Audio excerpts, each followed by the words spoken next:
യഥാർത്ഥത്തിൽ ആദ്യം എഴുതി തുടങ്ങിയ പുസ്തകം ഇതാണ്. അതൊരു 10 വർഷം മുമ്പാണ്.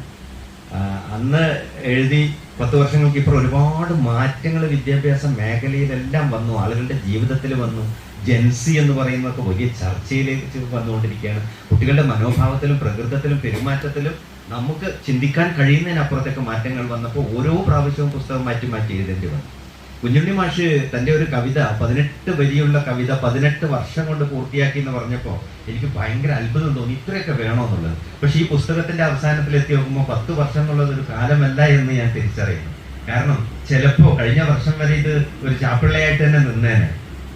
പക്ഷെ എനിക്ക് തോന്നി, കാരണം ഇത് എഴുതാൻ അങ്ങനെ തോന്നാൻ ഒരു കാര്യം എന്താ പറഞ്ഞാൽ, എൻ്റെ അടുത്ത് വരുന്ന ആളുകളിൽ ചെറിയ മക്കളുണ്ട്. കഴിഞ്ഞ ദിവസം വന്നത് സ്കൂളും മടിയുള്ള 1ാം ക്ലാസ്സിലൊരു കുട്ടിയാണ്. അപ്പൊ ഞാൻ ആ കുട്ടിയോട് 1, 2, 3 പഠിക്കുന്ന കുട്ടിയോട് ചോദിക്കും, ടീച്ചർ കഥ പറഞ്ഞു തരുന്നുണ്ടോ? അപ്പോൾ 1, 2 ഒക്കെ പറഞ്ഞു തരുന്നത്. അമ്മയോ? അമ്മ കഥയൊന്നും പറയില്ല. അമ്മ എന്ത് കഥ? അമ്മ ഫോണിൽ നോക്കിയിരിക്കും. അതിന് അപ്പോൾ അതെനിക്കൊരു വല്ലാത്ത വേദനയായി. കുട്ടികൾ കഥ കേൾക്കണ്ടേ, കഥ കേട്ട് വളരണ്ടേ? പിന്നെ എങ്ങനെയാണ് അവരുടെ ഉള്ളിൽ ഭാവന വളരുക? കുട്ടികളുടെ ഭാവന എന്ന് പറയുന്നത് ഫാന്റസി അല്ലേ? ആ ഫാന്റസിയിൽ നിന്നല്ലാതെ എങ്ങനെയാണ് ഒരു മനുഷ്യൻ ജനിക്കുന്നത്? നടക്കുന്നത് പോലും ഫാന്റസിയിലൂടെയല്ലേ, ഭാവനയുടെയിലല്ലേ? നമ്മൾ പറയുന്ന കള്ളങ്ങളിൽ പോലും ഭാവനയില്ലേ? തീർച്ചയായിട്ടും കഥകൾ കുട്ടികളിലേക്ക് എത്തണം. അങ്ങനെ ഒരു സമൂഹം രൂപപ്പെടണമെന്ന സ്വാർത്ഥ താല്പര്യത്തിന്റെ പുറത്താണ് ഞാൻ പിന്നെ അവസാനം ഈ പുസ്തകത്തിന്റെ പ്രവർത്തനങ്ങളിലേക്ക് പോയത്. മറ്റൊന്ന്, 1 മാസമായി പുസ്തകം പ്രിന്റ് ചെയ്ത് വെച്ചിട്ട്. പക്ഷേ ഇത് നമ്മുടെ വിദ്യാഭ്യാസ ഉപഡയറക്ടർ പ്രകാശനം ചെയ്യണമെന്നുള്ളതും എൻ്റെ ഒരു ആഗ്രഹമായിരുന്നു. കാരണം ഒരു വിദ്യാഭ്യാസത്തിന് മെത്തഡോളജിയും സൈക്കോളജിയും എവിടെയൊക്കെ ഇഴചേർക്കാമെന്ന് വളരെ ബോധപൂർവം ആലോചിച്ചുറപ്പിച്ച് ചെയ്ത ഒരു പുസ്തകം രക്ഷിതാക്കളുടെ മുമ്പിൽ, അധ്യാപകരുടെ മുമ്പിൽ എത്തുമ്പോൾ തീർച്ചയായിട്ടും അത് വിദ്യാഭ്യാസത്തിന്റെ മേധാവി തന്നെ വേണമെന്നുള്ളത് കൊണ്ടാണ് ഇങ്ങനെ ഒരു ദിവസത്തിന് വേണ്ടി കാത്തുനിന്നത്. അതൊരു പ്രവൃത്തി ദിവസമാവുന്നു എന്നുള്ളതിന് 2 കാരണമുണ്ട്. അതിലൊന്ന് നമ്മുടെ ഡെപ്യൂട്ടി ഡയറക്ടർ കിട്ടുക എന്നുള്ളതാണ്. രണ്ടാമത്തെ ഒരു കാര്യം, നമ്മുടെ TKI മെനിലെ എങ്കിലും കുറച്ച് കുട്ടികൾ, അധ്യാപക വിദ്യാർത്ഥികൾ ഇതിൽ വേണം എന്ന് ആഗ്രഹിച്ചിരുന്നു. അത് എണ്ണത്തിൽ കുറവാണെങ്കിലും അവരുണ്ട് എന്നുള്ളത് കൊണ്ടാണ് ഇന്നൊരു പ്രവൃത്തി ദിവസം ഈ ഒരു ശ്രമം ഇങ്ങനെ പര്യവസാനിച്ചത്. എന്തായാലും വലിയൊരു സന്തോഷമുണ്ട്. പ്രത്യേകിച്ചും എൻ്റെ കുറേ സൗഹൃദങ്ങളാണ് ഇതിന് ചുറ്റും ഉണ്ടായിരുന്നത് എന്നുള്ളത് എന്നെ ഭയങ്കരമായിട്ട് എന്നെ തിരിച്ചറിയുന്ന ഒരു അവസ്ഥയിലേക്ക് വരുന്നുണ്ട്. നമ്മൾ വാക്കുകൾക്കപ്പുറത്തേക്ക് വിളിക്കുന്നതോ കാണുന്നതല്ല, അതിനപ്പുറത്തേക്ക് ആത്മാവ് കൊണ്ട് തിരിച്ചറിയുന്ന ചില ബന്ധങ്ങളുണ്ടല്ലോ. ആ ബന്ധങ്ങൾ തന്നെയാണ് എൻ്റെ ചുറ്റും ഇന്നിപ്പോൾ നിൽക്കുന്നത്. അതിലെനിക്ക് വലിയ സന്തോഷമുണ്ട്. ഞാൻ ഈ ഒരു പുസ്തകം ഒരു പരിശീലനത്തിലൂടെയാണ് രക്ഷിതാക്കളിലേക്ക് എത്തിക്കാൻ വിചാരിക്കുന്നത്. സ്കൂളുകളിൽ ചെല്ലുക, അവിടുത്തെ രക്ഷിതാക്കൾക്ക് ഫ്രീ ആയിട്ട് ഒരു ട്രെയിനിങ് കൊടുക്കുക, ആവശ്യമുള്ളവർ പുസ്തകം വാങ്ങി വെക്കട്ടെ എന്നാണ്. ഇതൊരു വിൽപ്പന തന്ത്രമോ അല്ലെങ്കിൽ ഒരു മീൻസ് ഒരു നമ്മുടെ ഒരു കച്ചവട ചരക്കോ ആയിട്ടല്ല. തീർച്ചയായിട്ടും കുട്ടികളിലേക്ക് എത്തണം. കുട്ടികൾ നല്ല മനസ്സോടുകൂടി വളർന്നു വരണം എന്നുള്ള ഒരു ആഗ്രഹം. അത് കൗൺസിലിങ്ങിൽ ഇപ്പം എന്നോട് നേരത്തെ ആരോ ചോദിച്ചു എങ്ങനെയുണ്ട് എന്നൊക്കെ. സത്യത്തിൽ എഴുന്നേക്കാൻ നേരമില്ലാത്ത അവസ്ഥയാണ്. അത്രയധികം പ്രശ്നങ്ങൾ. അത് പണ്ടൊക്കെ ഒരു 10 വർഷം മുമ്പൊക്കെ കുട്ടികളാണ്, പഠന പ്രശ്നങ്ങളാണ് വന്നിരുന്നെങ്കിൽ ഇന്ന് ഓരോ വ്യക്തിയും പ്രശ്നത്തിലാണ്. അപ്പൊ അതുകൊണ്ട് അവധി ദിവസങ്ങളില്ല. ഈ മാസം സത്യത്തിൽ 3 ദിവസം ബോധപൂർവ്വം എടുത്ത അവധിയാണ്. ഇന്ന് 4ാമത്തെ അവധിയാണ്. അല്ലാതെ രാവിലെ തൊട്ട് വൈകുന്നേരം വരെയും രാത്രി ഓൺലൈനായിട്ടും ഓസ്ട്രേലിയയും ജർമ്മനിയും ഫ്രാൻസിലുള്ള കുട്ടികൾ, അതും പഠിക്കാൻ പോയിട്ടുള്ള മക്കൾ, ഒരു ഓൺലൈനായിട്ട് ഞാനിങ്ങനെ മീറ്റ് ചെയ്തുകൊണ്ടിരിക്കുകയാണ്. അപ്പൊ ഞാനിങ്ങനെ പേടിക്കുന്നുണ്ട് ഇനി അങ്ങോട്ട് പോകുമ്പോൾ എന്തായിരിക്കും അവസ്ഥ എന്നുള്ളത്. അപ്പൊ അങ്ങനെയൊരു നമ്മുടെ ജീവിതം സങ്കീർണമാകുമ്പോൾ, നമ്മുടെ മാനസിക സമ്മർദ്ദത്തിൽ നിന്ന് നമുക്ക് വ്യതിചലിക്കാനാകുമ്പോൾ, അതിൽ കുഴുങ്ങിക്കിടക്കുമ്പോൾ, നമ്മളൊരു ട്രാപ്പിൽ പെട്ട് കിടക്കുമ്പോൾ തീർച്ചയായിട്ടും അങ്ങനെ ഒരു ലോകം നമുക്ക് വലിയ ആശാവഹമായിട്ടുള്ള ഒന്നല്ല എന്നുള്ളൊരു തിരിച്ചറിവ് ഉള്ളത് കൊണ്ടാണ് തീർച്ചയായിട്ടും ഇങ്ങനെ ഒരു പുസ്തകം ഉണ്ടാവണം. ഇനിയും മനുഷ്യ മനസ്സുകളിലേക്ക് സന്തോഷത്തിന്റെ, ആശ്വാസത്തിന്റെ കണങ്ങൾ രൂപപ്പെടേണ്ടതുണ്ട് എന്ന് ആഗ്രഹിക്കുന്നതിന്റെ പുറത്താണ് ഈ ഒരു പുസ്തകം. എന്തായാലും ഒരു വലിയ സന്തോഷം. എല്ലാവരും നല്ല രീതിയിൽ പുസ്തകത്തെ കുറിച്ച് സംസാരിച്ചു എന്നുള്ളത് നന്ദി ഒരു വാക്കല്ല, അത് ഹൃദയത്തോടുള്ള ചേർത്തുവെപ്പാണ് എന്ന് തിരിച്ചറിയുന്നുണ്ട്. പ്രത്യേകിച്ചും നമ്മുടെ ഇന്ന് ഇവിടെ നമ്മുടെ സാന്നിധ്യം കൊണ്ട് ഈ സദസ്സിനെ സമ്പന്നമാക്കിയ നമ്മുടെ deputy director of education Shrimati T Shiny madam, അവരെ വളരെ ഹൃദയപൂർവ്വം സ്നേഹത്തോടു കൂടി ഇതിൻ്റെ ശരിക്കും ഹാപ്പിനെസ് ബുക്സിൻ്റെ പേരിൽ, ഹാപ്പിനെസ് ഹബിൻ്റെ പേരിൽ, ഹാപ്പിനെസ് കമ്മ്യൂണിൻ്റെ പേരിൽ ഞാൻ നന്ദി അറിയിക്കുകയാണ്. അതിനേക്കാളും ഏറെ, അല്ലെങ്കിൽ അതിനൊപ്പം പറയാവുന്ന ഒരാളാണ് നമ്മുടെ പിന്നെ രാജീവ് നിസാർ. അദ്ദേഹവുമായിട്ട് ഈ പറഞ്ഞതുപോലെ വളരെയധികം ആത്മബന്ധമുള്ള ഒരു വ്യക്തിയാണ്. മനസ്സ് തുറക്കാൻ ഞാൻ ചിലപ്പോൾ ഓടിയെത്താറുണ്ട് അദ്ദേഹത്തിൻ്റെ അടുത്ത്. നമുക്കുണ്ടല്ലോ ഒരു മനസ്സ് അല്ലേ, കൗൺസിലിംഗ് വരുന്നവർക്ക് മാത്രമല്ല. അപ്പോൾ അങ്ങനെ ചേർത്ത് നിർത്തുന്ന രാജീവ് മാഷിനെ പറഞ്ഞപ്പോൾ തന്നെ അത്രയേറെ സ്നേഹത്തോടു കൂടി ഈ ഒരു രംഗത്ത് വരികയും നമ്മുടെ ഹാപ്പിനെസ് ബുക്സിൻ്റെ നമ്മുടെ ഹാപ്പിനെസ് ബുക്സ് ആദ്യമായിട്ട് പ്രസിദ്ധീകരിക്കുന്ന ഒരു ബുക്കാണ് ഈ നമ്മുടെ കുട്ടികളെ പഠിപ്പിക്കാം. അതിൻ്റെ പ്രവർത്തനങ്ങളിലും അതിനൊപ്പം നമ്മളോടൊപ്പം നിൽക്കുന്നതിൽ വലിയ സന്തോഷം. തീർച്ചയായിട്ടും അദ്ദേഹത്തിനുള്ള നന്ദിയും ആദരവും ഞാൻ ഹൃദയത്തിൽ ഏറ്റുവെക്കുന്നു. വാക്കുകളിൽ അപ്പുറത്താണ് എന്നുള്ളത് കൊണ്ടാണ് അത് ഹൃദയത്തോട് ചേർത്ത് വെക്കുന്നത്. അതുപോലെ തന്നെ എൻ്റെ പ്രിയ സുഹൃത്ത് ദിനേശനും ഞാനും പഠിക്കുന്ന കാലത്ത് ദിനേശൻ പറഞ്ഞ പോലെ ചിലപ്പോൾ ദിനേശന് എനിക്കൊരു അത്ഭുതമുള്ള സുഹൃത്താണ്.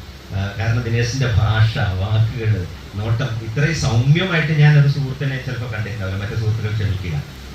അത്രയേറെ സ്നേഹം ഇന്നും കൊണ്ട് നടക്കുന്ന ദിനേശൻ ഇതിൻ്റെ അമരത്ത് ഉണ്ടായി സ്വാഗത ഭാഷകനായിട്ട് അദ്ദേഹത്തിന് ഞാൻ ഏറെ സ്നേഹത്തോടെ നന്ദി അറിയിക്കുകയാണ്. ഔപചാരികമായി മാത്രം നന്ദി അറിയിക്കുന്നു. അതോടൊപ്പം തന്നെ ഈ പുസ്തകം ഏറ്റുവാങ്ങുകയും ആശംസ പറയുകയും കുട്ടികളെ ഒപ്പം നിർത്തുകയും ഞാനിത് പറഞ്ഞപ്പോൾ ഞാൻ ആദ്യം ആലോചിച്ചത് അഞ്ജന ടീച്ചറോട് തന്നെയാണ്. തീർച്ചയായിട്ടും നമുക്ക് ചെയ്യാം പക്ഷേ എന്ന് പറഞ്ഞ ആ വാക്കിൻ്റെ പുറത്താണ് സത്യത്തിൽ നമ്മൾ ഇന്നിവിടെ ഇരിക്കുന്നത്. അതിന് അഞ്ജന ടീച്ചറോട് വലിയൊരു താങ്ക്സ് അറിയിക്കുകയാണ്. അതോടൊപ്പം അതിനൊക്കെ ഞാൻ ആദ്യം പറയേണ്ടിയിരുന്നത് നമ്മുടെ ബാബുവേട്ടനെ കുറിച്ചാണ്. ഈ പുസ്തകത്തിന്റെ എൻ്റെ 2 പുസ്തകത്തിൻ്റെയും കവർ വേറൊന്നും ചിന്തിക്കാനില്ല എനിക്ക്. ഇങ്ങനെ ഒരു പുസ്തകം വരുന്നുണ്ട്, എന്ത് ചെയ്യണം, കവർ വേണം. അദ്ദേഹത്തിന്റെ മനോഹരമായിട്ടാണുള്ള കൗമാരത്തിന്റെ കവർ.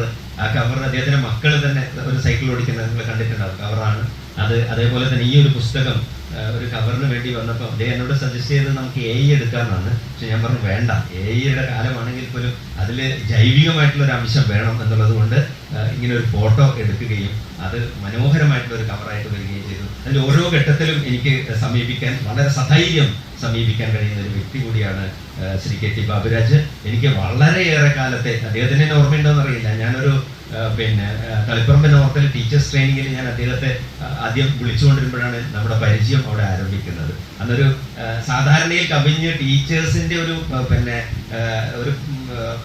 ഒരു പ്രസിദ്ധീകരണത്തിന്റെ ഒരു പ്രകാശനമൊക്കെ നടക്കുകയുണ്ടായി. ഈ ഓണപ്പതിപ്പുകളുടെ പ്രകാശനമൊക്കെ നടക്കുകയുണ്ടായി. അന്ന് തൊട്ടുള്ള ഒരു ബന്ധം വർഷങ്ങൾ കുറേയായി, 2008 മറ്റാണ്. ഇപ്പോഴും ഒരേ ശക്തിയോടുകൂടി ഒരേ തീവ്രതയോടുകൂടി നിൽക്കുന്നു എന്നുള്ളത് വലിയൊരു സന്തോഷം. അതിന് താങ്ക്സ് സർ. ശ്രീ KT ബാബുരാജന് ഇത് നല്ലൊരു പ്രഭാഷണത്തിന് വലിയൊരു നന്ദി അറിയിക്കുകയാണ്.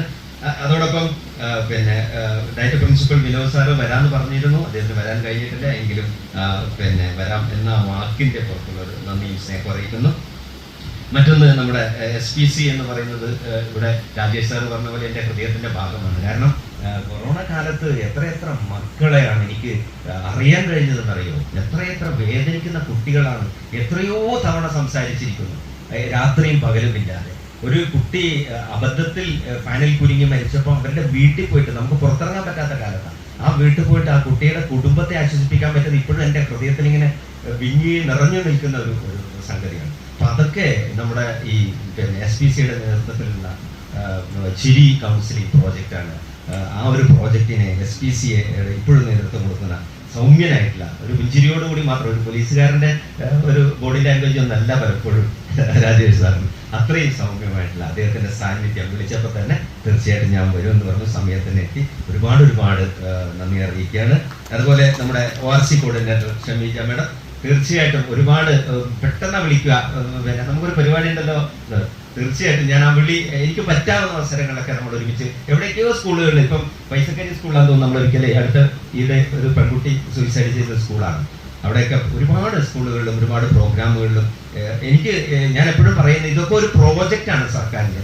ഞാൻ ഷമീജോടൊക്കെ പറയുന്ന ഒരു കാര്യം, സർക്കാരിൻ്റെ പ്രോജക്റ്റ് മാത്രമായിട്ട് ഇതൊന്നും ഒതുങ്ങിപ്പോകരുത്. അതിനപ്പുറത്തേക്ക് നമുക്ക് എന്താ ചെയ്യാൻ പറ്റുക? തീർച്ചയായിട്ടും ജനങ്ങളിലേക്ക് എത്തിക്കാനുള്ള കൈകൾ നമ്മുടെ അടുത്തുണ്ടെങ്കിൽ ആ കൈകളെ നീട്ടുക തന്നെ വേണമെന്നാണ്. അതിനൊപ്പം നിന്നിട്ടുണ്ട് ഷമീജ മേഡം. അവരുടെ സാന്നിധ്യത്തിലും വലിയൊരു നന്ദി അറിയിക്കുകയാണ്.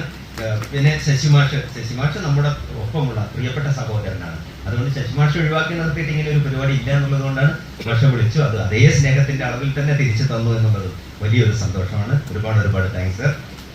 പിന്നെയുള്ളത് നമ്മുടെ 2 സുഹൃത്തുക്കളാണ്. അവര് നമ്മുടെ ഒപ്പം തന്നെയാണ്. ഗിരീഷ് ബാബു KN, അദ്ദേഹത്തിന്റെ സിനിമാ പാട്ട് നല്ല പാട്ടുകാരനാണ് ഈ പറയുന്ന പോലെ. പക്ഷേ ആരെങ്കിലും നിർബന്ധിച്ചാലേ പാടും. ഇന്ന് ആരും നിർബന്ധിച്ചില്ലെങ്കിലും പാടി എന്നുള്ളത് വളരെ വ്യത്യസ്തമായി കുട്ടികളൊക്കെ ഭയങ്കരമായിട്ട് എൻജോയ് ചെയ്ത് ഞാൻ കണ്ടു. അവർക്ക് വ്യത്യസ്തമായിട്ടുള്ള ഒരു അനുഭവമായി. അതുപോലെ തന്നെ രവീന്ദ്രൻ, നമ്മൾ പഠിക്കുന്ന കാലത്തും ഇന്നും ഒരുപോലെ കളിച്ചിരി തമാശകളിലൂടെ ആ കൗമാരകാലത്തെ അല്ലെങ്കിൽ ആ യൗവന കാലത്തെ, ഇന്നിപ്പോൾ വാർദ്ധക്യമായിന്നൊന്നും പറയാൻ പറ്റൂല രവീന്ദ്രനെ കണ്ടു കഴിഞ്ഞാൽ. നമ്മളെ കണ്ടാൽ പറയുന്നത് എനിക്കറിയില്ല. എന്നാൽ പോലും ഇപ്പോഴും ആ ഓജസ്സും തേജസ്സും നിലനിർത്തുന്നു. അദ്ദേഹം ഒരു ജനപ്രതിനിധി കൂടി ആയതിൽ സന്തോഷമുണ്ട്. ഇവർക്കെല്ലാം അതിനേക്കാൾ ഉപരി എനിക്ക് ഒരു വലിയൊരു ബന്ധം നന്ദികേശൻ സാറ് ഇന്നലെ കണ്ട് ചേർത്ത് നിർത്തിയപ്പോൾ ഒരു സ്പാർക്കാണ് ഉണ്ടായത്.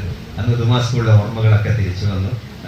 DD ആയിട്ടാണ് റിട്ടയർ ചെയ്യുന്നതെങ്കിൽ പോലും വളരെ ലാളിത്യമുള്ള ഒരു മനുഷ്യൻ. അതൊക്കെ കാണുമ്പോൾ അദ്ദേഹത്തിന്റെ ചിരി കണ്ടാൽ തന്നെ മതി. അദ്ദേഹത്തിന്റെ വാക്കുകളും എല്ലാത്തിനും ഒരുപാട് നന്ദി അറിയിക്കണം. അതിനൊക്കെ അപ്പുറത്തേക്ക് ഈ വന്നിരിക്കുന്ന ആളുകളുടെ അവര് ഇത്രയും നേരം സത്യത്തിൽ എനിക്കറിയാം അത് എന്നോടുള്ള വളരെ വ്യക്തിപരമായിട്ടുള്ള ബന്ധത്തിന്റെയും അടുപ്പത്തിന്റെയും കുട്ടികൾ മാറ്റി നിർത്തിയാണ്. പക്ഷെ അവരുമായിട്ടും ഇപ്പോൾ എവിടെയോ ഒരു ആത്മബന്ധം രൂപപ്പെടുന്നുണ്ട്. തീർച്ചയായിട്ടും ബന്ധങ്ങൾ എന്ന് പറയുന്നത് നമുക്ക് താൽക്കാലികമായി കടന്നു പോകേണ്ട പാലങ്ങളല്ല എന്ന് വിശ്വസിക്കുന്ന ഒരാളാണ് ഞാൻ.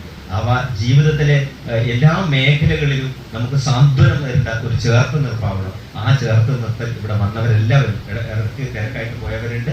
അവരെയൊക്കെ ഞാൻ എൻ്റെ മനസ്സിൽ ഒരുപാട് നന്ദി അറിയിക്കുകയാണ്.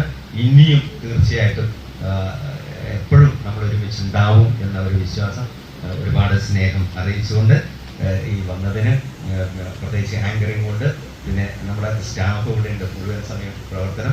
അതിനേക്കാൾ ഉപരി ഈ പുസ്തകം എഴുതാൻ എൻ്റെ കൂടെ സഹായിച്ച ഒരുപാട് കുട്ടികൾ, അവരൊക്കെ കുട്ടികളെന്ന് പറയാൻ ഇന്ന് പറയാൻ പറ്റില്ല. അവരിലൊക്കെ ചിലരൊക്കെ അമ്മമാരായിട്ടുണ്ട്. അവരിന്ന് എത്തുമെന്ന് പറഞ്ഞ പലരും എത്തിയിട്ട് കാണുന്നില്ല. കാരണം 10 വർഷമായിട്ട് പലരും മാറ്റി എഴുതിയ ഒരു പുസ്തകമാണ്.